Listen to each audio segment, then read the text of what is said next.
আসসালামু আলাইকুম প্রিয় দর্শক, আপনাদেরকে শুভেচ্ছা আমন্ত্রণ জানাচ্ছি চ্যানেল আই সংবাদে। আর এখনকার সংবাদে আপনাদের সাথে আছেন খায়রুল বাশার। বিস্তারিত সংবাদের শুরুতেই জানিয়ে দিচ্ছি ফ্রেশ আটা ময়দা সুজি সংবাদ শিরোনামগুলো। হাইকোর্টের আদেশ স্থগিত হওয়ায় 9 সেপ্টেম্বর ডাকসু নির্বাচন, জিএস পদে ফরহাদের প্রার্থিতা বহাল। মহেশখালী মাতার বাড়িতে নতুন শহরের জন্ম হবে বললেন প্রধান উপদেষ্টা। ব্লু ইকোনমি গড়ে তোলার লক্ষ্যে কাজ করার পরিকল্পনা। জুলাই সনদের বাস্তবায়ন সরকারের উপর ছেড়ে দিচ্ছে ঐকমত্য কমিশন, সাংবিধানিক সংস্কার পরবর্তী সংসদের জন্য রাখার সুপারিশ। সবুজে সাজায় বাংলাদেশ স্লোগানে নারায়ণগঞ্জে প্রকৃতি ও জীবন ক্লাবের বৃক্ষরোপণ, তরুণরা সবুজায়ন ত্বরান্বিত করবে মন্তব্য।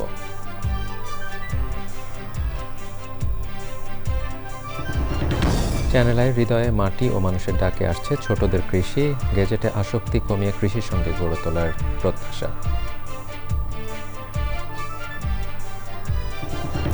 এবং সিলেটে বৃষ্টিতে শেষ টি-20 পরিত্যক্ত হওয়ায় নেদারল্যান্ডসের বিপক্ষে বাংলাদেশের 2-0 সিরিজ জয়, সিরিজ সেরা অধিনায়ক লিটন দাস। প্রিয় দর্শক, এতক্ষণ সংবাদ শিরোনামগুলো জানাচ্ছিলাম। এখনকার সংবাদ আয়োজন একই সঙ্গে চ্যানেল আইয়ের ইউটিউব চ্যানেল এবং চ্যানেল আইয়ের ওটিটি প্ল্যাটফর্ম আইস্ক্রিনে লাইভ স্ট্রিমিং হচ্ছে। এবার নিয়ে যাচ্ছি বিস্তারিত আয়োজনে। 9 সেপ্টেম্বর ডাকসু নির্বাচন হতে বাধা নেই বলে আদেশ দিয়েছেন আপিল বিভাগ। নির্বাচনে অংশ নিতে পারবেন জিএস প্রার্থী SM ফরহাদ। 38 অক্টোবর পর্যন্ত স্থগিতই থাকবে হাইকোর্টের আদেশ। মাছরুল হকমানের রিপোর্ট। ঢাকা বিশ্ববিদ্যালয় কেন্দ্রীয় ছাত্র সংসদ ডাকসু ও হল সংসদ নির্বাচন স্থগিত করে হাইকোর্টের আদেশের বিরুদ্ধে শুনানি শুরু হয় প্রধান বিচারপতি সৈয়দ রেফাত আহমেদের নেতৃত্বে 7 বিচারপতির বেঞ্চে। শুনানিতে ঢাকা বিশ্ববিদ্যালয়ের আইনজীবী বলেন, আবেদনকারী BM ফাহমিদা আলমের এই ধরনের আবেদন করার এখতিয়ার নেই। জেএস প্রার্থী ফরহাদের আইনজীবী দাবি করেন, ফরহাদ নিষিদ্ধ ঘোষিত ছাত্রলীগের সদস্য ছিলেন না। এই সময়ে আবেদনকারীর আইনজীবী বলেন, তারা পুরো নির্বাচন স্থগিত চাননি। আমরা দেখিয়েছি বিভিন্ন ডকুমেন্ট কোর্টের কাছে কোর্টের নজরে এনেছি এবং আমরা বলেছি যে আসলে কখনোই উনি কোনোদিন ওই নিষিদ্ধ সংগঠনের সাথে জড়িত ছিলেন না।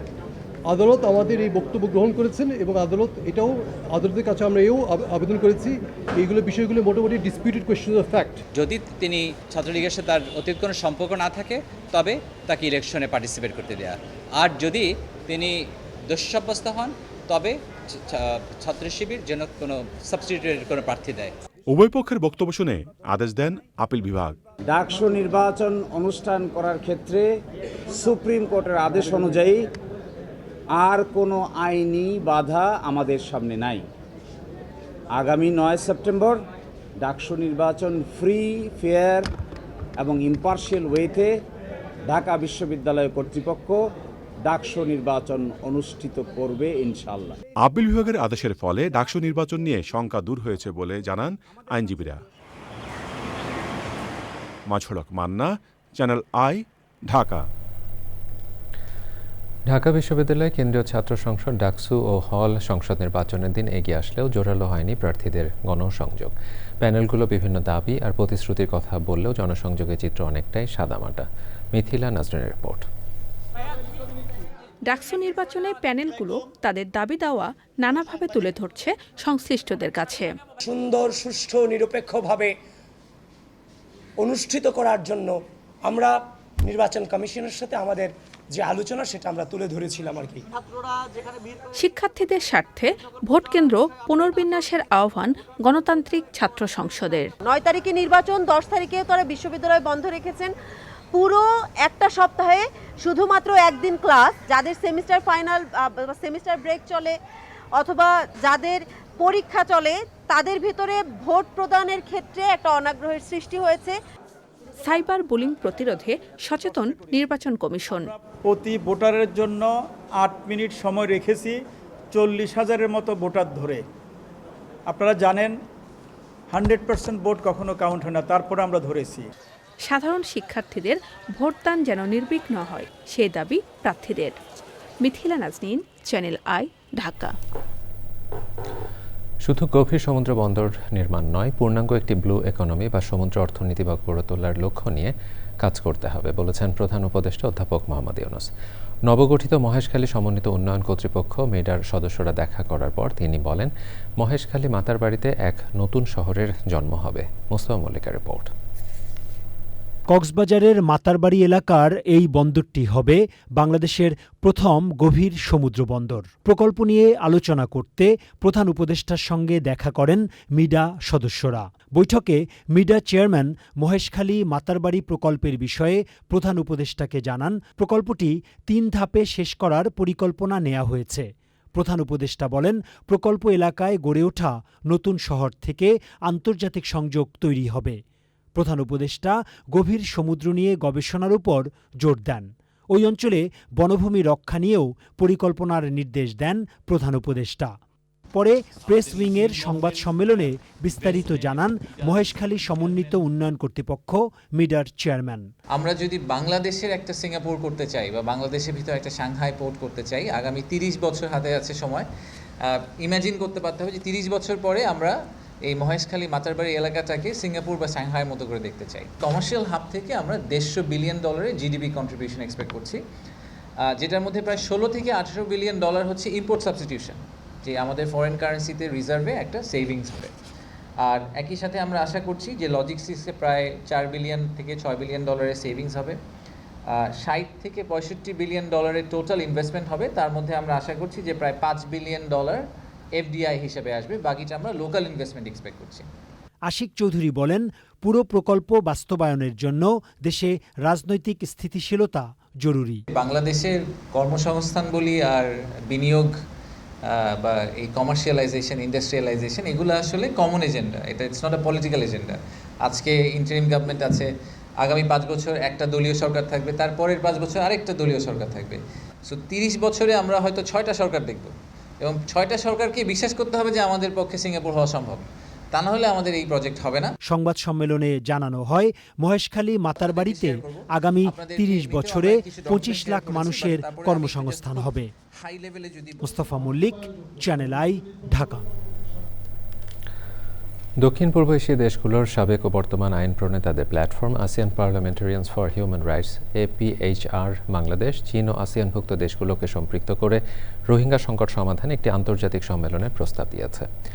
ঢাকায় রাষ্ট্রীয় অতিথি ভবন যমুনায় প্রধান উপদেষ্টা অধ্যাপক মোহাম্মদ ইউনূসের সঙ্গে APHR-এর একটি প্রতিনিধি দল সাক্ষাৎ করে এই প্রস্তাব দেন। APHR-এর সহ-সভাপতি ও মালয়েশিয়ার সাবেক সংসদ সদস্য চার্লস স্যান্টিয়াগো রোহিঙ্গা সংকট সমাধানে তহবিল গঠনে আসিয়ান নেতৃত্বাধীন প্রচেষ্টা ও আসিয়ান বাংলাদেশ চীন ত্রিপক্ষীয় উচ্চ পর্যায়ের রাজনৈতিক সম্মেলনের কথা বলেন। রোহিঙ্গা সংকট সমাধানে আসিয়ানের সহযোগিতার চেয়ে প্রধান উপদেষ্টা বাংলাদেশকে এই আঞ্চলিক সংগঠনের সদস্য হিসেবে অন্তর্ভুক্ত করার পুনরায় আহ্বান জানান। প্রধান উপদেষ্টা বলেন, বাংলাদেশ আসিয়ানের অংশ নয়, তাই রোহিঙ্গা বিষয়টি আসিয়ানের আলোচনায় তুলতে পারছে না। এ সময় মালয়েশিয়ার সংসদ সদস্য ওং চেন, ফিলিপাইনের সাবেক কংগ্রেস সদস্য রাউল ম্যানুয়াল এবং APHR-এর প্রোগ্রাম ডিরেক্টর চনলাথান সুপাই বুনলর্ড সহ অন্যরা উপস্থিত ছিলেন। জাতীয় পার্টি সহ 14 দলের বাকি দলগুলো নিষিদ্ধের দাবিতে আগামী শুক্রবার শাহবাগে সংহতি সমাবেশ ডেকেছে গণ অধিকার পরিষদ। ফ্যাসিবাদ বিরোধী সবগুলো দল ওই দিন যুগপৎ কর্মসূচি দেবে বলে গণ অধিকার পরিষদের পক্ষ থেকে জানানো হয়েছে। বিকেলে পল্টন মোড় অবরোধ করে বিক্ষোভ সমাবেশে নুরুল হক নূর সহ নেতাকর্মীদের উপর হামলাকারীদের দ্রুত বিচার দাবি করেন গণ অধিকার পরিষদের নেতারা। পরাগ আসিমের রিপোর্ট।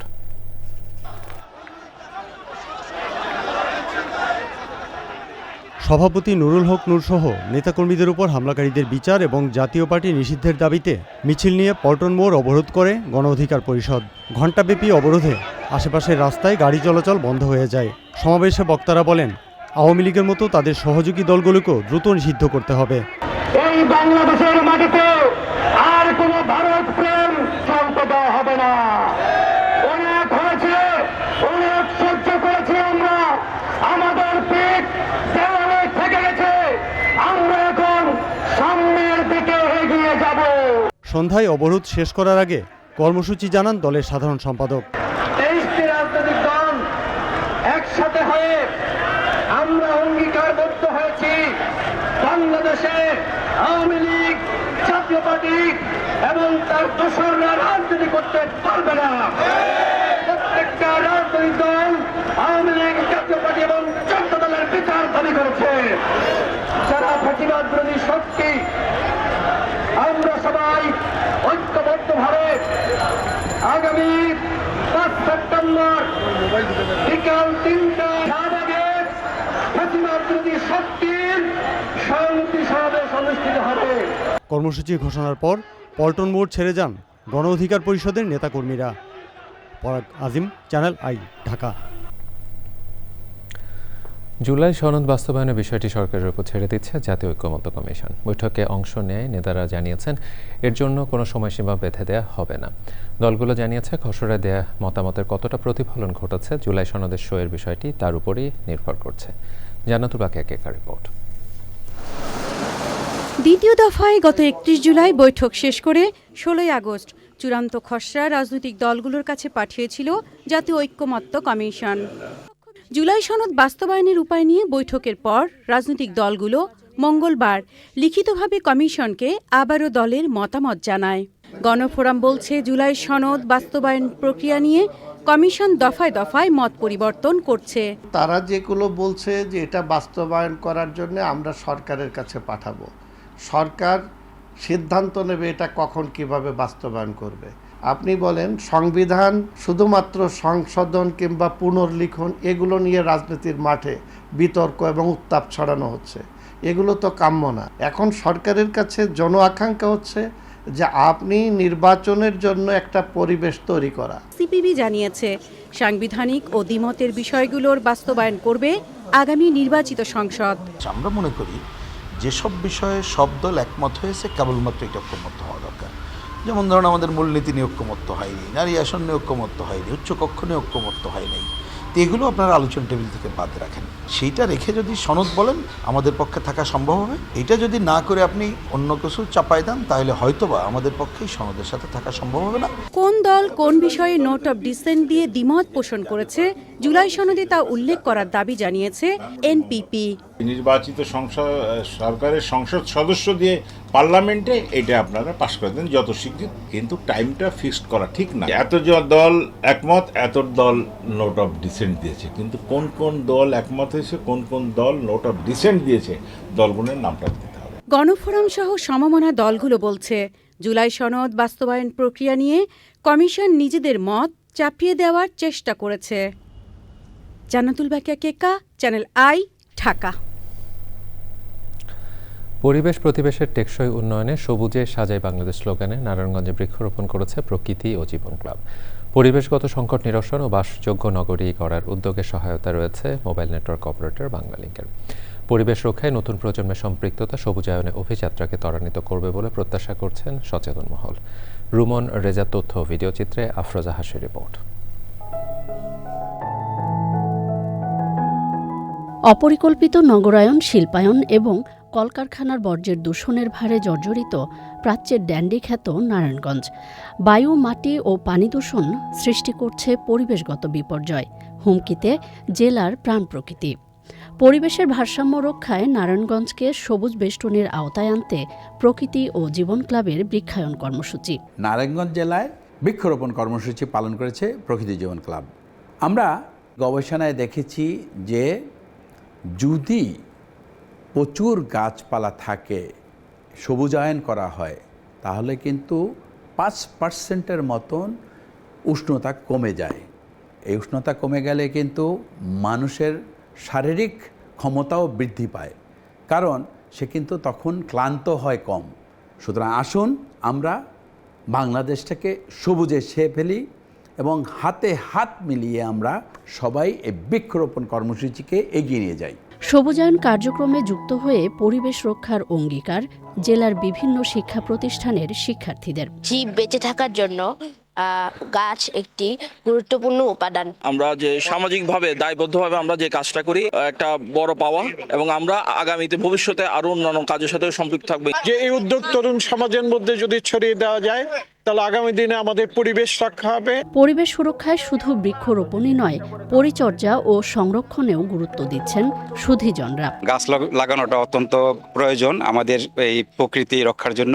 সবুজে সাজাই বাংলাদেশ, এটা সত্যি অভিনব এবং অত্যন্ত সুন্দর একটি স্লোগান, উদ্বুদ্ধ করে মানুষকে। বেঁচে থাকার জন্য, পরিবেশের জন্য এবং সুস্থ ধারায় জীবন যাপন করার জন্য বৃক্ষরোপণের কোনো বিকল্প নাই। আগামী দিনে মানুষ সুস্থতার জন্যই এই পরিবেশের সাথে চ্যানেল আই পাশে থাকবে। যে আবহাওয়া গরম হয়ে গেছে, এই একমাত্র কারণ হলো আমাদের সবুজ নষ্ট হয়ে গেছে। কাজেই গাছটা লাগানো সারা দেশে এটা বিশেষ প্রয়োজন। গাছ লাগানোর চেয়ে গাছ পরিচর্যা করা কঠিন, সেই পরিচর্যার দিকে একটু লক্ষ্য রাখতে হবে, তাহলেই এটা কিনা ফলপ্রদ হবে। বৈশ্বিক উষ্ণতা রোধ ও বাসযোগ্য ধরিত্রী বিনির্মাণে সবাইকে সবুজায়নে যুক্ত হওয়ার আহ্বান পরিবেশবাদীদের।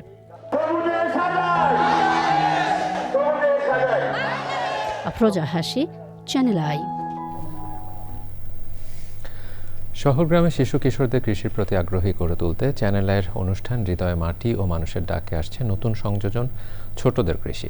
শিশুরা বলছে শৈশবে কৃষির সাথে আত্মিক সংযোগ গড়ে উঠলে মাটির প্রতি ভালোবাসা আজীবন বেঁচে থাকবে। আর শিক্ষকদের প্রত্যাশা এই আয়োজন শিশুদের গ্যাজেট আসক্তি কমিয়ে কৃষি বান্ধব ও সৃজনশীল মানুষ হিসেবে গড়ে তুলবে। মোস্তফা মল্লিকের রিপোর্ট।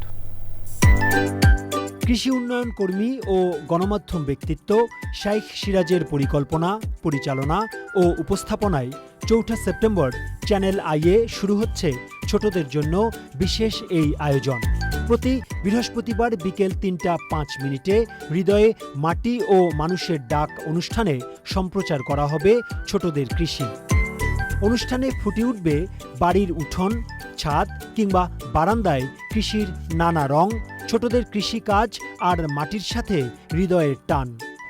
শিশুরা মনে করে এই অনুষ্ঠান কৃষির প্রতি শিশু কিশোরদের আগ্রহী করে তুলবে, সুদৃঢ় হবে মাটি ও মানুষের সাথে বন্ধন, বাড়বে প্রকৃতির প্রতি ভালোবাসা। ছোটদের কৃষি সম্পর্কে ধারণা হবে, জানতে পারবে, আগ্রহ হবে তাদের কৃষির প্রতি, তারা কৃষিকাজে পারদর্শী হবে, পরিবেশেরও ভালো হবে, ছোটদেরও কিছু কৃষি বিষয়ে কিছু শেখা হবে। শিশুদের চাওয়া পাওয়ার প্রতিফলন এই অনুষ্ঠানে ঘটবে বলেও মনে করে শিশু কিশোররা। এটি খুবই ভালো একটি উদ্যোগ, গাছ সম্পর্কে জানতে পারবো, পরিবেশ সম্পর্কে আরো সচেতন করছে। কৃষি ভিত্তিক যে জ্ঞানগুলো তা ছড়িয়ে দেওয়ার ক্ষেত্রে খুবই অগ্রণী ভূমিকা পালন করবে। আমাদের মাটির সাথে যে সম্পর্ক সেটা আরো দৃঢ় হবে। আর শিক্ষকদের প্রত্যাশা, তথ্য প্রযুক্তির এই যুগে শিশুদের সঙ্গে মাটি ও মানুষের অটুট সম্পর্ক গড়তে ভূমিকা রাখবে এমন আয়োজন। ওরা এখন শিখবে যে একটা গাছের কিভাবে যত্ন নিতে হয়, কিভাবে রোপণ করতে হয়, তাকে রক্ষণাবেক্ষণ করবে, তাদের মধ্যে একটা দায়িত্ববোধটাও চলে আসবে। এই যে গাছগুলো লাগানো, ছাদে বিভিন্ন ধরনের ফলমূল বা বিভিন্ন সবজি গাছ লাগানো, ওরা কিন্তু এটা দেখে ওরাও কিন্তু এগুলো করার চেষ্টা করে। মানসিক বিকাশ সাধন হতে গেলে বাচ্চাদেরকে পড়াশোনা করাতে হবে এবং পড়াশোনার পাশাপাশি তাদেরকে সহপাঠ কার্যক্রমের মধ্যেও তাকে অংশগ্রহণ করাতে হবে। এই কাজের মধ্যে দিয়ে বাচ্চাদের আমি মনে করি অবশ্যই একটা মানসিক বিকাশ সাধন হবে, অবশ্যই এটা হবে। শিশুদের আশা, ছোটদের কৃষি হয়ে উঠবে তাদের কণ্ঠস্বর, স্বপ্ন আর অনুভূতির এক উন্মুক্ত মঞ্চ। Mostafa Mallick, Channel I, Dhaka. নতুন প্রজন্মের কাছে বাংলাদেশের সংস্কৃতি তুলে ধরতে যুক্তরাষ্ট্রে অনুষ্ঠিত হলো সাংস্কৃতিক আসর ফবানা কনভেনশন। জর্জিয়ার আটলান্টায় ৩৯তম এই আসরে অংশ নেন যুক্তরাষ্ট্র প্রবাসী হাজারো বাংলাদেশি। অনুষ্ঠান উদ্বোধন করেন বাংলাদেশ ইনভেস্টমেন্ট ডেভেলপমেন্ট অথরিটি বিডার চেয়ারম্যান চৌধুরী আশিক বিন হারুন। জর্জিয়ার আটলান্টা থেকে রাশেদ আহমেদের পাঠানো তথ্য ভিডিও চিত্রে সুব্রত গাইনের রিপোর্ট। রং, রূপ আর সংস্কৃতির উৎসব আটলান্টার ডুলুতের বিখ্যাত গ্যাস কনভেনশন সেন্টারে বাংলাদেশি আমেরিকানদের ঐতিহ্যবাহী ফোবানা কনভেনশনের আয়োজন করে সাহিত্য সাংস্কৃতিক সংগঠন বাংলাধারা।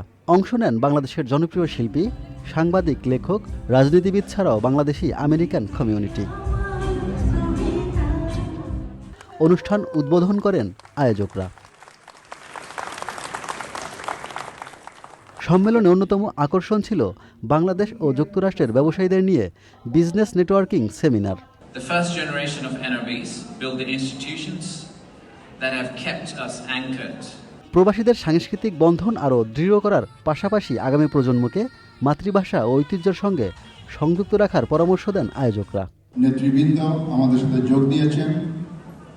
ফোবানা হোস্ট কমিটির পক্ষ থেকে শুভেচ্ছা জানাচ্ছি। আমাদের এক্সপেকটেশনের চেয়েও বেশি গণমাধ্যম হয়েছে। Next convention will be in Los Angeles, the greatest city in the world. FOBANA সম্মেলন আগামী দিনে প্রবাসীদের ঐক্য আরও সুদৃঢ় করবে বলে বক্তাদের প্রত্যাশা।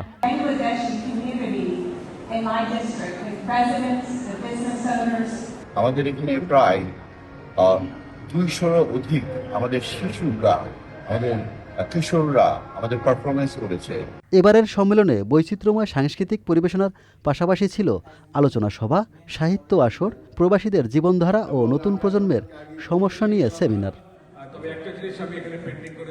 অনুষ্ঠানে ছিলেন ফোবানার convener Nahidul Khan, member secretary Mahbubur Rahman Bhuiyan, chairman Masud Rob Chowdhury, executive secretary Abir Alamgir, host president Duke Khan সহ অন্যরা। Subrata Gain, Channel I. এবারে নিটোলটাটা আন্তর্জাতিক সংবাদ।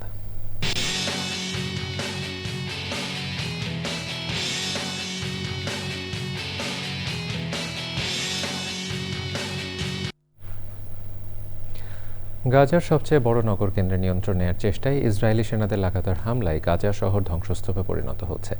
মঙ্গলবার একদিন গাজা জুড়ে কমপক্ষে 105 ফিলিস্তিনি নিহত হয়েছেন। তাদের অন্তত 32 জন ছিলেন সাহায্য প্রত্যাশী। ইসরায়েলের প্রধানমন্ত্রী বেনিয়ামিন নেতানিয়াহু বৈশ্বিক নিন্দা উপেক্ষা করে গাজা সিটি দখলের ঘোষণা দেওয়ার পর হামলা আরও তীব্র হয়েছে। আল জাজিরা সাংবাদিক হিন্দ কৌত্রি বলেছেন, গাজার মানুষ যেখানে যাচ্ছে সেখানেই তাদের উপর বোমা হামলা চালানো হচ্ছে। বুধবার পর্যন্ত 24 ঘন্টায় অনাহারে আরও 13 জনের মৃত্যু হয়েছে। যুদ্ধ শুরুর পর থেকে এখন পর্যন্ত অনাহারে 361 জনের মৃত্যু হলো।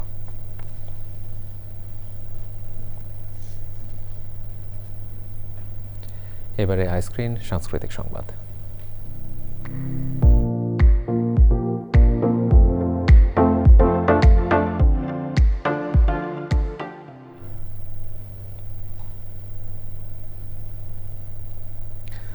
জগন্নাথ বিশ্ববিদ্যালয়ে অনুষ্ঠিত হলো শরৎ আলোর কমল বনে আয়োজন। এই আয়োজনে গান পরিবেশন করেন 21 পদকপ্রাপ্ত প্রখ্যাত নজরুল সঙ্গীত শিল্পী ফেরদৌস আরা। সুলতানা হিমু রিপোর্ট। মন ভোলানো রূপের ঋতু শরতের কোমলতায় ছেয়ে যাক প্রতিটি হৃদয়, এই স্লোগানে জগন্নাথ বিশ্ববিদ্যালয়ে অনুষ্ঠিত হল শরৎ আলোর কোমল বনে। বিশ্ববিদ্যালয়ের সঙ্গীত বিভাগের এই আয়োজনে গান পরিবেশন করেন 21 পদকপ্রাপ্ত প্রখ্যাত নজরুল সঙ্গীত শিল্পী ফেরদৌস আরা। আয়োজনটি হয়ে ওঠে সঙ্গীতপ্রেমীদের মিলনমেলা। আমাদের এই সঙ্গীত বিভাগের শিক্ষার্থীরা, এই সঙ্গীত বিভাগ, এরা তো আমাদের সম্পদ এবং এরা আমাদেরকে এই বিশ্ববিদ্যালয়কে তুলে ধরতে সর্বদা সচেষ্ট। শিল্পী হিসেবে যাদের আগামী দিনে পদার্পণ হবে, এরা সত্যি সুষ্ঠু সুন্দর একটি আয়োজনের মধ্য দিয়ে বড় হচ্ছে। আমাদের নতুন প্রজন্মকে কাজে লাগায়, সুরে সংস্কৃতিতে আমাদের যা কিছু নিজস্ব তা দিয়ে বেঁধে রাখি। বিশ্বের দরবারে আমরা আবার নতুন করে নিজেদেরকে প্রমাণ করি আমরা বাঙালি। গীতাঞ্জলি মঞ্চের অনুষ্ঠানে গান পরিবেশন করেন বিভাগের শিক্ষার্থীরাও। Sultana Himu, Channel I, Dhaka. এবারে কৃষি সংবাদ।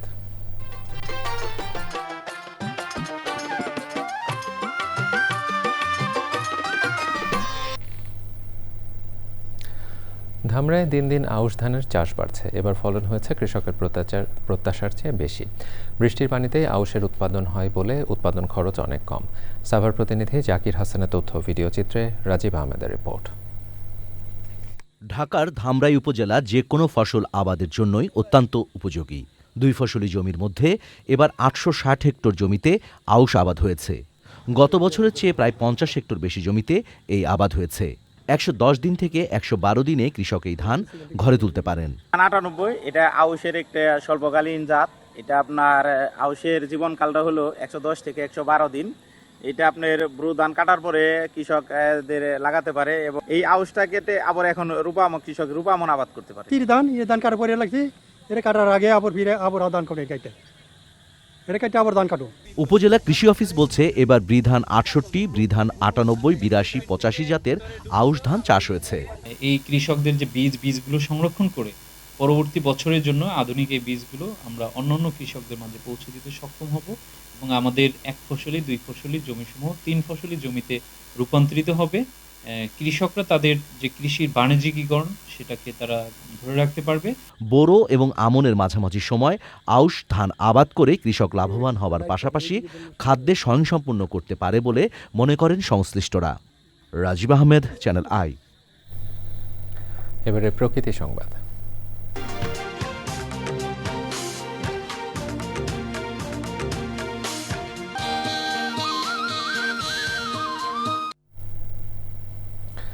দেশে ধূমপান নিয়ন্ত্রণে আইন থাকলেও যথাযথ প্রয়োগ নেই, ফলে পরিবেশ দূষণ ও ভয়াবহ রোগে আক্রান্ত হয়ে মৃত্যু ঝুঁকি আশঙ্কাজনক হারে বাড়ছে।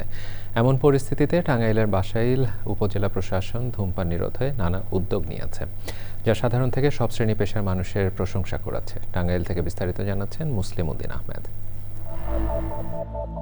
ধূমপান স্বাস্থ্যের জন্য ক্ষতিকর কথাটি সিগারেটের প্যাকেটে লেখা থাকলেও থেমে নেই মানুষের ধূমপান।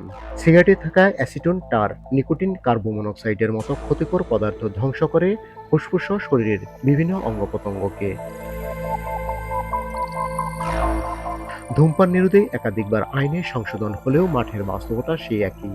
এমন পরিস্থিতিতে টাঙ্গাইলের বাসাইল উপজেলা প্রশাসনের ধূমপান নিরোধে ব্যতিক্রমী উদ্যোগ। উপজেলা পরিষদকে ধূমপান মুক্ত ঘোষণার পাশাপাশি উপজেলা জুড়ে জনসমক্ষে ধূমপান নিয়ন্ত্রণে ভ্রাম্যমাণ আদালত পরিচালনা, ব্যানার, ফেস্টুন, মাইকিং সহ নানা কার্যক্রম চলছে। নিষিদ্ধ করা হয়েছে স্কুল কলেজের পাশাপাশি সিগারেট বিক্রি। একটি সিগারেটের ফিল্টার 500 লিটার পানিকে পর্যন্ত দূষিত করতে পারে, যা নীরব ঘাতক হিসেবে পরিবেশকে বিপর্যস্ত করে তুলেছে। বাসাইলের ন্যায় যদি সারা বাংলাদেশে এইভাবে পরিচালনা করে তাহলে অনেকটা এটা নির্মূল করা সম্ভব হবে। ধূমপান তো শুধু স্বাস্থ্যের ক্ষতি করে না, পরিবেশের উপর দারুণ বিরূপ প্রভাব ফেলে। ধূমপান মুক্ত হয়তো করা সম্ভব হবে কিনা জানি না, নিয়ন্ত্রণ করা তো সম্ভব হবে। ধুঁকতে থাকা প্রাণ প্রকৃতি সংরক্ষণে ধূমপান নিরোধে কঠোর পদক্ষেপের তাগিদ বিশেষজ্ঞদের। যে ফিল্টার থাকে সেগুলোকে আমরা ফেলে দিচ্ছি বাইরে, মাটিতে পানিতে গিয়ে এখানে সেলুলোজ ফাইবার থাকে ফিল্টারে, সেগুলো ভেঙে গিয়ে মাইক্রোপ্লাস্টিক তৈরি করছে।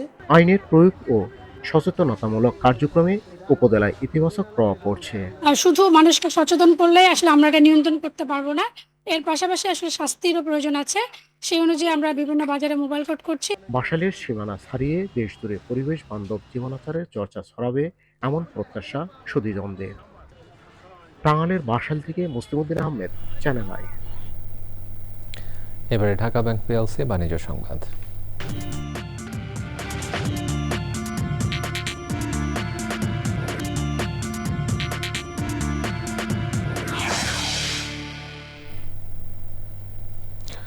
মেটলাইফ বাংলাদেশের আয়োজনে রাজধানীতে মানি লন্ডারিং প্রতিরোধ বিষয়ক প্রশিক্ষণ কর্মশালা হয়েছে। মেটলাইফ ঢাকা, কুমিল্লা, ময়মনসিংহ, নোয়াখালী, রংপুর ও সিলেট অঞ্চলের branch anti money laundering compliance অফিসারদের জন্য দিনব্যাপী এই প্রশিক্ষণ কর্মশালার আয়োজন করে মেটলাইফ। মেটলাইফের প্রধান কার্যালয়ে কর্মশালায় প্রধান অতিথি ছিলেন বাংলাদেশ ফাইন্যান্সিয়াল ইন্টেলিজেন্স ইউনিটের executive director and deputy head Mohammad Amir Uddin. বিশেষ অতিথি ছিলেন মেটলাইফ বাংলাদেশের additional managing director and chief distribution officer Mohammad Jafar Sadek Chowdhury. প্রিয় দর্শক, সংবাদের পর্যায়ে আবারও নিচ্ছে একটি বিরতি। বিরতির পরে দেখবেন বাংলাদেশ নির্বাচনের ট্রেনে উঠে গেছে বলছে বিএনপি, ভোটের জন্য সর্বাত্মক প্রস্তুতি নেওয়া হয়েছে বলে মন্তব্য।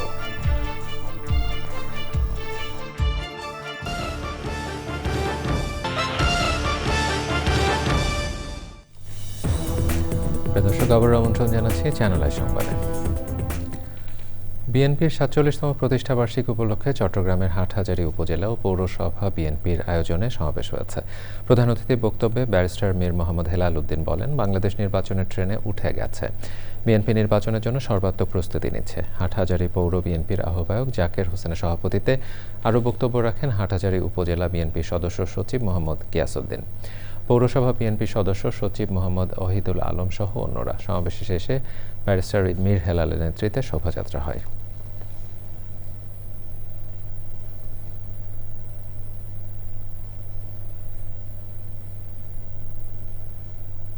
বিএনপি স্থায়ী কমিটির সদস্য ডক্টর আব্দুল মঈন খান বলেছেন, আওয়ামী লীগ ক্ষমতার লোভে দেশে একের পর এক ভুয়া ভোট করেছিল।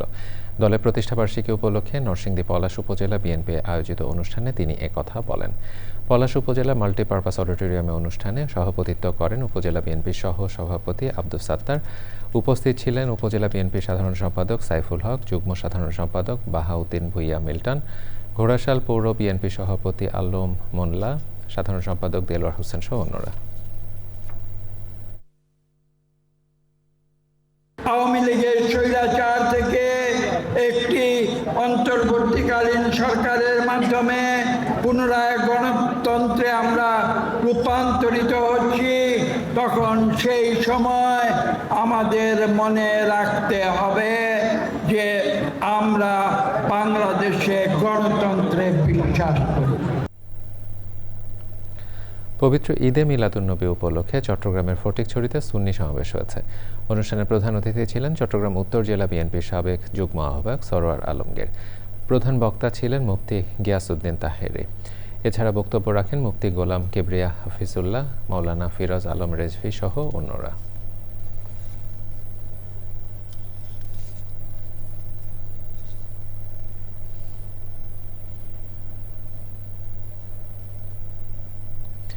গণ অধিকার পরিষদের সভাপতি নুরুল হক নূর সহ দলের নেতাকর্মীদের উপর সেনাবাহিনী ও পুলিশের হামলার প্রতিবাদে পটুয়াখালীতে বিক্ষোভ সমাবেশ করেছে জেলা ছাত্র, যুব ও গণ অধিকার পরিষদ। শহরের লঞ্চ টার্মিনাল চত্বর থেকে বিক্ষোভ মিছিল সদর রোড হয়ে পিডিএসএ মাঠে গিয়ে শেষ হয়। সেখানে বক্তব্য রাখেন জেলা গণ অধিকার পরিষদের সদস্য সচিব শাহ আলমগীর শিকদার, জেলা যুব অধিকার পরিষদের সভাপতি সাইফুল ইসলাম রুম্মান সহ অন্যরা।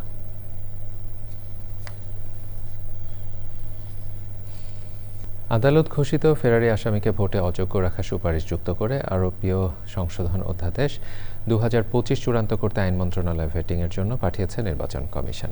সাংবাদিকদের প্রশ্নে জবাবে নির্বাচন কমিশনার আবুল ফজল মোহাম্মদ সানাউল্লাহ বলেন, এবার প্রার্থীদের জামানত 20,000 থেকে বাড়িয়ে 50,000 টাকা করারও প্রস্তাব করা হয়েছে। তিনি জানান, একজন ভোটারের জন্য সর্বোচ্চ 10 টাকা খরচ করতে পারবেন প্রার্থীরা।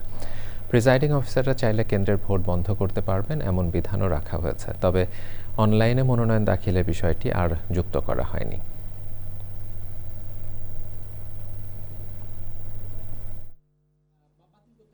যে আদালত কর্তৃক কাউকে যদি ফেরারি ঘোষণা করা হয়, তারা নির্বাচনে অংশ নিতে পারবেন না।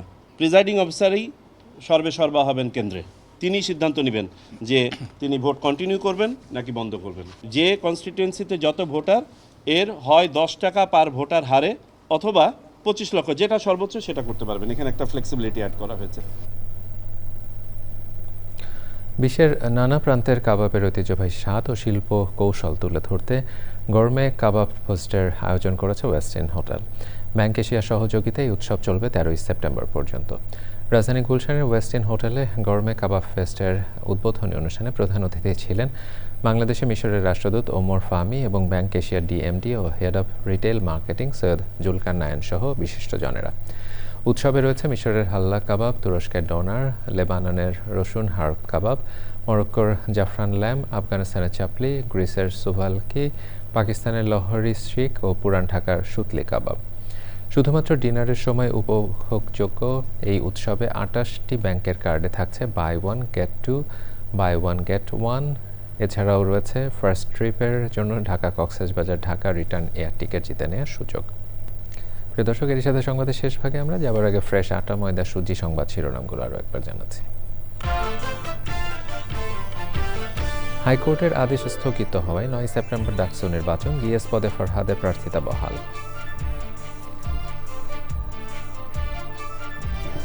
মহেশখালী মাতার বাড়িতে নতুন শহরে জন্ম হবে বললেন প্রধান উপদেষ্টা। ব্লু ইকোনমি গড়ে তোলার লক্ষ্যে কাজ করার পরিকল্পনা।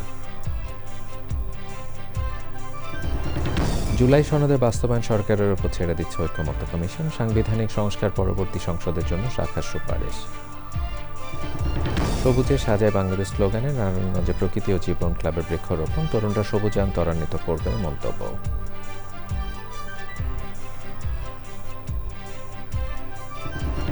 চ্যানেল আই হৃদয়ে মাটি ও মানুষের ডাকে আসছে ছোটদের কৃষি, গ্যাজেট আসক্তি কমিয়ে কৃষির সঙ্গে গড়ে তোলার প্রত্যাশা।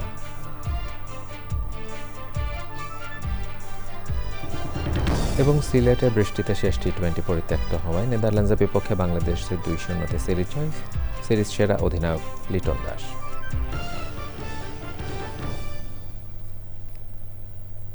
প্রিয় দর্শক, এছাড়াও চ্যানেলের সর্বশেষ সংবাদ জানতে ভিজিট করুন channelionline.com-এ। যুক্ত থাকুন আমাদের সোশ্যাল মিডিয়া প্ল্যাটফর্মগুলোর সাথে।